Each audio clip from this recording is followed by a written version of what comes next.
కాకినాడ పోర్టులో AP deputy CM Pawan Kalyan garu seize the ship అని మాట్లాడిన పదం దేశవ్యాప్తంగా ఎలాంటి ప్రకంపనలు సృష్టించిందో అందరికీ తెలిసిన విషయమే.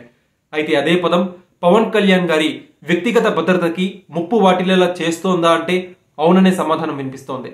బ్రేకింగ్ న్యూస్ ఏంటంటే పవన్ కళ్యాణ్ గారి పేషీకి ఒక అగంతకుడు ఫోన్ చేశాడు, బెదిరింపు చేశాడు.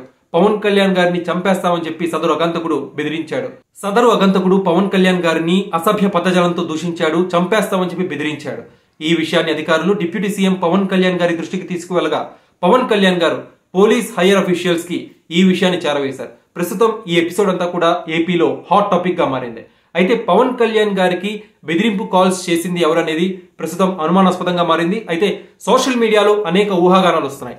ప్రస్తుతం పవన్ కళ్యాణ్ గారు ఒక పవర్ఫుల్ మాఫియాతో పెట్టుకున్నారు. ఆ పవర్ఫుల్ మాఫియాని కోకటి వేలతో పెకిలించడానికి పవన్ కళ్యాణ్ శక్తి వంచన లేకుండా ట్రై చేస్తున్నారు. రేషన్ బియ్యాన్ని అక్రమంగా తరలించడం, ఈ రైస్ స్మగ్లింగ్ మాఫియాని పవన్ కళ్యాణ్ కోకటి వేలతో పెకిలించడానికి ఎంతో ట్రై చేస్తున్నారు. ఆ దిశగా ఆయన చేసిన సాహసం కాకినాడ పోర్టులో మనందరం చూసాం, దేశమంతా కూడా చూసింది. మాఫియా ఆటల్ని అరికట్టడానికి నిజంగా ఒక సాహసమే చేస్తున్నారని చెప్పుకోవాలి. ఒక మాఫియా అంటే వేల కోట్ల సామ్రాజ్యం. అవినీతిని అరికట్టడానికి పవన్ కళ్యాణ్ గారు ఎలాంటి చిత్తశుద్ధితో పనిచేస్తారో మనందరికీ తెలిసిన విషయమే. అలాంటిది ఒక మాఫియాతో పవన్ కళ్యాణ్ గారు ఇప్పుడు ఫైట్ చేస్తున్నారు. ఈవెన్ దో బెదిరింపు కాల్స్ వస్తున్నా గానీ పవన్ కళ్యాణ్ గారు ఎక్కడ వెనక్కి తగ్గట్లేదు. ఆల్మోస్ట్ 48,000 కోట్లకు పైగా మాఫియా సామ్రాజ్యంతో పవన్ కళ్యాణ్ గారు ఇప్పుడు ఫైట్ చేస్తున్నారు. సో రైస్ స్మగ్లింగ్, ఈ రేషన్ అక్రమ రవాణా అనేది ఆషామాషి వ్యవహారం కాదండి, చాలా పెద్ద మాఫియా.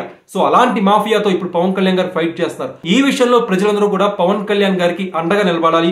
పవన్ కళ్యాణ్ గారి విషయంలో ప్రతి ఒక్కరు కూడా సపోర్ట్ చేయాల్సిన అవసరం ఉంది. పవన్ కళ్యాణ్ గారికి ఖచ్చితంగా భద్రత పెంచాలి అనే నినాదాన్ని బలపరచాలి. పవన్ కళ్యాణ్ గారికి ప్రస్తుతం బుల్లెట్ ప్రూఫ్ వాహనం ఇస్తారు, Y+ సెక్యూరిటీ భద్రత ఉంది, ఎస్కాట్ వాహనం ఉంది, అంతా ఓకే. కానీ ఈ భద్రత సరిపోదు. పవన్ కళ్యాణ్ గారికి ఖచ్చితంగా పవన్ కళ్యాణ్ గారికి Z+ సెక్యూరిటీ ఇవ్వాలి అనే నినాదాన్ని ప్రతి ఒక్కరు కూడా బలపరచాలి. ఈ విషయాన్ని పిఎంఓకి ట్యాగ్ చేసి ప్రతి ఒక్క పవన్ కళ్యాణ్ ఫ్యాన్ కూడా సోషల్ మీడియాలో హైలైట్ చేయాలి. పవన్ కళ్యాణ్ గారి భద్రత ఇప్పుడు అత్యవసరం. Z+ సెక్యూరిటీ భద్రత ఖచ్చితంగా పవన్ కళ్యాణ్ గారికి ఇవ్వాలి అనే నినాదాన్ని అందరూ బలపరచాలి. మరి ఈ విషయంపై మీరే ఉంటారు? ఇలాంటి మాఫియాతో ఫైట్ చేసిన పవన్ కళ్యాణ్ గారికి Z+ సెక్యూరిటీ అత్యవసరమా కాదా? మీరే ఉంటారు? కామెంట్ సెక్షన్ లో పంచుకోండి.